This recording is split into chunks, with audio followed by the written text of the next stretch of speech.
আসসালামু আলাইকুম এভরিওয়ান, কেমন আছেন আপনারা সবাই? আলহামদুলিল্লাহ আমি ভালোই আছি। কে কোথা থেকে আমার ভিডিওটা দেখতেছেন অবশ্যই জানাবেন। আর আমার ভিডিওটা যদি ভালো লাগে থাকে অবশ্যই লাইক কমেন্ট শেয়ার করে পাশে থাকবেন। বোনকে ইউটিউব থেকে দেখে থাকলে সাবস্ক্রাইব করে পাশে থাকবেন, ফেসবুক পেজ থেকে দেখে থাকলে পেজটা ফলো করে পাশে থাকবেন। তো যাইতেছিলাম বাবার বাড়িতে যাইতেছি, আর এই যে গাড়িতে যেভাবে লাফায় মানে পুরা শরীরেই আমাদের চলে গেল। তো যাইতে যাইতে আপনাদের সাথে একটু ভিডিও শেয়ার করলাম, দেশগ্রামের ভিডিও। আসলে অনেক দিন তো আমিও দেশগ্রাম দেখি নাই, তাই আপনাদের সাথেও আমার দেশগ্রামের ভিডিওগুলো একটু দেখাইতেছি।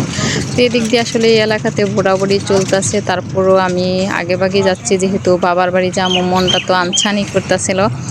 তো বাবার বাড়ি যাইতেছি আর রাস্তাঘাটে ভিডিও করতেছি। আর কিশোরগঞ্জের এই রাস্তাটা এত ভাঙ্গাচোরা রাস্তা, মানে গাড়ি খালি লাফায় আর লাফায়। তো এখন আমরা চলে আসি রাজেন্দ্রপুর, না জানি কি কয় জায়গাটার নাম।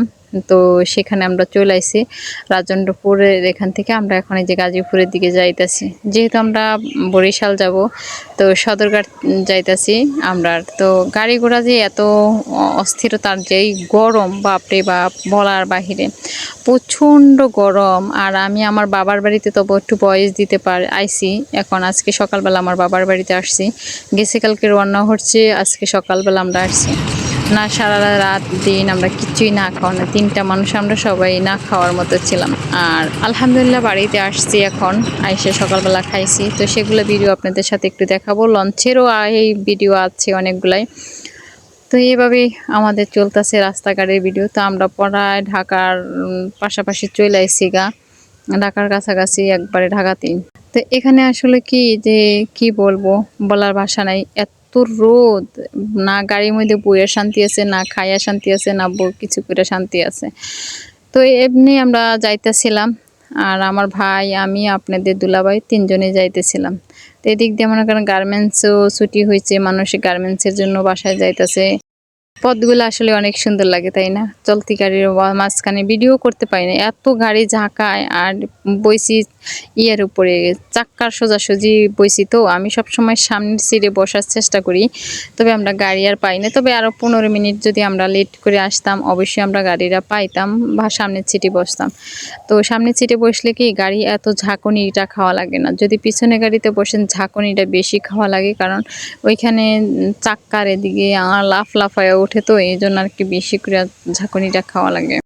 তো আমার ভিডিওতে কিন্তু আশেপাশের একটু নলেজ আসবে, কারণ কি আমি তো গ্রামের বাড়িতে, তাই নলেজটা একটু বেশি আসবে, চিল্লাপাল্লা বা শব্দ তো এভাবে আসতে থাকবে। তো আমি সেই জন্য আর কি অনেকখানি দূরে আসছি, যে বা আমাদের ঘরের থেকে অনেকখানি দূরে আসছি, আর সেখানে বসে বসে বাতাসও খাইতেছি, সেই সাথে আমি ভয়েসও দিতেছি। তো আমরা এয়ারপোর্টও ছাড়াই আসলাম, এয়ারপোর্ট ছাড়াই নতুন পুরান ইউটিউব দুটোটাই আমরা ছাড়াই চলে আসছি। এখন আমরা পড়াই একবারে ঢাকার ইয়ার কাছাকাছি, কি জানি বলে এটারে, মহাখালীর কাছাকাছি আছি আমরা। তো এখন যাইতাছি, তারপরে মহাখালী তো যাইতেছি। আর গাড়ি ঘোড়ার যে কী অবস্থা, কি জাম। তো আমি মাঝে মাঝে গাড়ির মোবাইলটা একটু বের করতে, যে আমরা পড়ছি মহাখালী। এখন মহাখালী এসে এখানে দাঁড়ায় রয়েছি সিএনজির জন্য। আর সিএনজি আলারা এত দাম চায়, সদরঘাট যাইতে 400-500 টাকা চায়। আর বাস গাড়ি তো আমরা পাইতেই আছি না, কারণ বাস গাড়ি আমাদের জন্য মানে পাইতেই পারছি না। আর এত বড় লাকিস নিয়েও কিন্তু সম্ভব না বাস গাড়িতে ওঠা নামা করাটা, আর যেহেতু বাস লাকিসের মধ্যে অনেক কিছুই আছে এই জন্য। তো আপনাদের দুলাভাই লাকিস টাইনেও নিতে পারতেছে না, এত ভারী লাকিস, ঠিক আছে? তো আমার ভাই সামনে দিয়ে হাঁটতেছে, আর আপনাদের দুলাভাই লাকিস নিয়ে হাঁটতেছে, আর আমি পিছন দিয়ে ভিডিও তাদের করতেছি। তো এখন আমরা লঞ্চে চলে আইছি। লঞ্চে আসার পরে আমাদের দেশে যাওয়ার সময় এত একটা আনন্দ হয়, কত কিছু যে পাবেন বলার বাহিরে। খেলনা পাতি বাচ্চাদের কম দামের মধ্যে, একবারে মানে কম দামের মধ্যে খেলনা পাতি পাওয়া যায়। তো আমিও নিছি আমার ভাগ্নির জন্য, আমার ভাগ্নার জন্য, আমার ভাইস্তার জন্য, তিনজনের জন্য আমি নিয়েছি, যেহেতু যে যেরকম খেলতে পারবে সেই রকম। তো এখানে ঘড়ি মানে হাত ঘড়ি যা কন যাবতীয় বিস্কুট রুটি ফল ফলাদি যা যা নিবেন আপনি, সব কিছুর দাম কম পাওয়া যায় এখানে। কিন্তু একটা জিনিস কি, দেশে যাওয়ার সময় মনে করেন পাওয়া যায় না, দেশের থেকে যাওয়ার সময় এখানে আর পাওয়া যায় না। ঢাকার থেকে দেশের থেকে আসলে তো এই যে বিস্কুটগুলো এগুলো নিয়েছি, তারপরে ঝালমুড়ি খাইছি, চানাচুর মাখা খাইছি, মানে এত তো এত সুন্দর জিনিস মানে বলার বাহিরে। এই যে দেখেন ব্যাগ, জামা, মানে কি নাই যে লঞ্চের মধ্যে এমন কোনো জিনিস নাই যে না ওঠে। খুব কম দামে পাওয়া যায়। তো আমি অনেক কিছু নিছি এখান থেকে। তো আপনাদের সাথেও শেয়ার করলাম। এখন তো লঞ্চে অন্য লোক নাই। তারপরে যে মুড়ি মাখা মুড়ি নিছি। তো আমরা দুজন খাইতেছি। আমার ছোট ভাই আবার ইয়েতে গেছে, বিছনা চাদর আনতে গেছে। আমরা আবার বিছনা চাদর পাই না, পরে আমার ওড়না বিছাই নিছি। ওড়নাটা বিছাই মানে সিট দখল করে রাখতে হয়েছে আর কি। তো এই যে খেওয়া নৌকা দিয়ে, ডিঙ্গি নৌকা দিয়ে মালসা বানা ওপার থেকে এপার আনে, যে লঞ্চের দ্বারে এটা আনতাছিল। তো এই আমরা এখান থেকে একটু ভিডিও করলাম। আর এত পানির কালো, মাল্লা কি অবস্থা। এই পানির মধ্যে মানুষ গোসলও করে, আবার শুনছি কাপড় ধোয়ায় এই পানির মধ্যে দিয়েও। তো এই আর কি। আর জানি না বাতাসের শব্দটা পান কিনা আমার ভয়েসের ভিতরে, কারণ অনেক বাতাস। তো এখন লঞ্চের মধ্যে আস্তে আস্তে লোক আসতেছে। আমরা অনেক তাড়াতাড়ি আসছি তো লোক নাই, ঠিক আছে। তো আমরা একটু বিকাল দিক দিয়ে এখন কিন্তু আস্তে আস্তে লোক ভরেই যাইতেছে গা। তো এখন আমরা ছাদে যাবো একটু নোক। আমি ছাদে যাওয়ার জন্য একটু কি করতেছি, উপরে যাবো। তো চলেন আমরা ছাদে যাই একটু ঘুরে আসি। তো এই যে ছাদে আসলাম, আইসা নদীর ভিডিও করলাম একটু। কিরকম লাগে জানাবেন, কালো নদীর পাড়ার লঞ্চ এগুলা। তো এখন ছাদ থেকে এই যে আরেকটু ভিডিও করলাম যে ট্যাক্সি ডিঙ্গিগুলো আসতেছে, বড় বড় ডিঙ্গি নৌকাগুলো আসতেছে। তো আবারও নাইমে আসলাম। আবার এবার যাইতেছি নিচতলা দিয়া বাহিরে যাইতেছি, কারণ এবার আমরা একটু ফল ফলাদি কিনবো, তো তার কারণে জানি। তো এখানে দেখেন এই যে আপেল নিয়ে বসে রয়েছে, কাঁচা আপেল। তো গ্রিন আপেলগুলো নিয়ে বসে রয়েছে। এখানে কত খেলনাপাতি দেখেন বাচ্চাদের। তো আমিও অনেকগুলো আমার ভাগ্নিদের জন্য নিয়েছি, সেটা তো বলছি আপনাদের কাছে। আসলে দেশে আসছি, দেশে আসার পরেও একটা আনন্দ ফিল হয়, কিন্তু আর একটা কষ্ট ফিল হয় রোদের কারণে। কারণ বাবা মার কাছে দীর্ঘ 2.5 বছর পরে বাবা মার কাছে আসছি, তাহলে আনন্দটা তো অবশ্যই আছে। কিন্তু মানে এই নাই, মানে রোদের জন্য পাগল হয়ে যাইতেছে। শরীরে ঘামাচি উঠে পড়ে গেছে, কয়দিনে আমার শরীরে ঘামাচি উঠে পড়ে গেছে। তারপরে মনে করেন যে এই টুকটাক। তো আমরা লঞ্চের থেকে না গেলাম, যাই আমরা অনেক কিছু দেখলাম বাহিরে, ফল ফলা দিয়ে আরও কিনতেছিলাম। তো অনেকেই বলতেছে কি টিকটক করি, আমি টিকটক করি, এই টিকটকের ভিডিও করতেছে। অনেকে মাথা লুকায়, অনেকে মুখ লুকায়, মানে কি যে করবো। তো এখান থেকে আমরা ফল দেখলাম, আমরা আপেল দেখলাম, আঙ্গুর দেখলাম। তো এখানে আপেল আর আঙ্গুর তেমন একটা পছন্দ হলো না। আপেল মনে হয় একটু লইছিলাম, কিন্তু মালটাগুলা তেমন একটা ভালো করে না, আমাদেরকে ওনারা ঠকাই দিয়েছেন।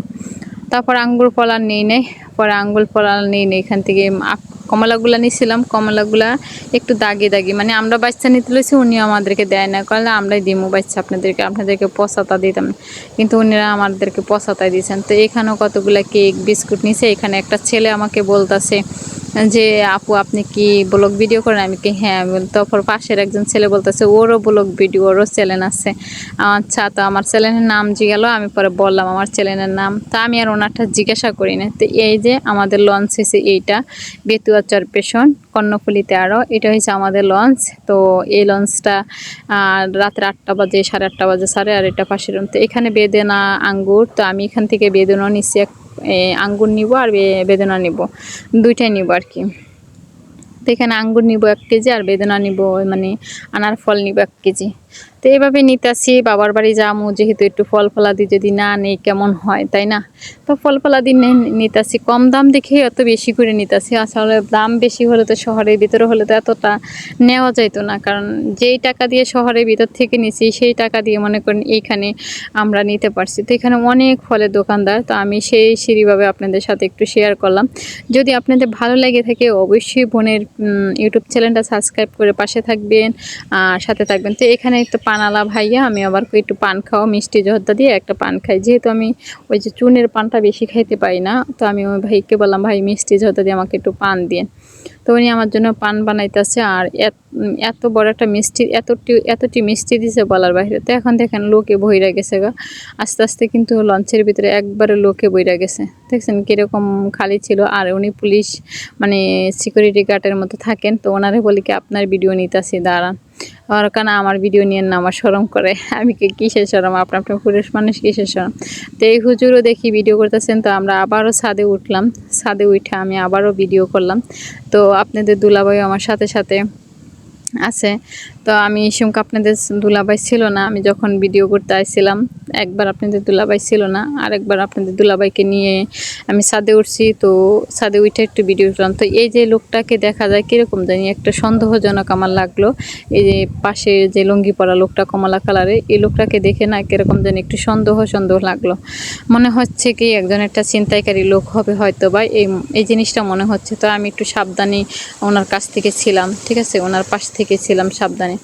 পরে আমি মোবাইল হাতে করে ধরে রাখছি, কেমন জানি চোখে মুখে ওনার লাল টকটকা হয়ে গেছে, নেশাযুক্ত মানুষের মতো দেখা গেছেন আর কি। তো এই যে আমরা তো ভিডিও করলামই, আর আমি ওইখানে যাইতেছি এখন। আপনাদের ভাই আমার ভিডিও করতেছে, তো আমি বলতেছি হাসা দিছিলাম, তো আপনাদের ভাই আমার ভিডিওটা করতেছিল। তা আমি আর দেখি যে আপনার ভাই ভিডিও করতেছে, তো আমি ওর সাথে কথা বলি আর ও ভিডিও করতেছিল। তো এই যে লসটা আছে না, এটা লসটা ছেড়ে দিছে, এই যে এই লসটা ছাইরা দিছে গা, এখন চলে যাইতেছে লসটা। পাশের লসটা কিন্তু ছাইরা দিছে। তো অনেকটাই ভালো লাগছিল, আর আমিও ছাদে গেছি, খুব মজা লাগছে। অনেক বছর পর আইছি, তো অনেক দিন পরে। আর এই লসটা আইছে, এই লসের মানুষগুলো আমাদেরকে টাটা দিতেছে, অনেকে টাটা ভাই ভাই দিয়ে চলে যাচ্ছে। যে এক জায়গায় তো ছিল লজ ভিরন্তে, তাই এখন টাটা দিয়ে বাইরে যাচ্ছে। তো এদিক দিয়ে আকাশে কতগুলা চিল না কি জানি উড়ে, আমি এগুলার একটু ভিডিও নিলাম। খুবই সুন্দর লাগলো, চিল অনেকগুলো চিল ছিল এখানে উঠতেছিল। তো আমি যেটা আমার ক্যামেরার সামনে আসতে পারছি ওইটাই আমি নিয়েছি। তো এখন এই লসটাও পাশের লসটাও ছাইরা দিতেছে, তো এটাও চলে যাচ্ছে। সবাইকে অসংখ্য ধন্যবাদ আমার ভিডিওটা দেখার জন্য, আমাকে সাপোর্ট করার জন্য। আসসালামু আলাইকুম ওয়া রাহমাতুল্লাহি ওয়া বারাকাতুহু। আল্লাহ হাফেজ, ভালো থাকবেন, সুস্থ থাকবেন। আপনারা সবসময় আমার জন্য দোয়া করবেন।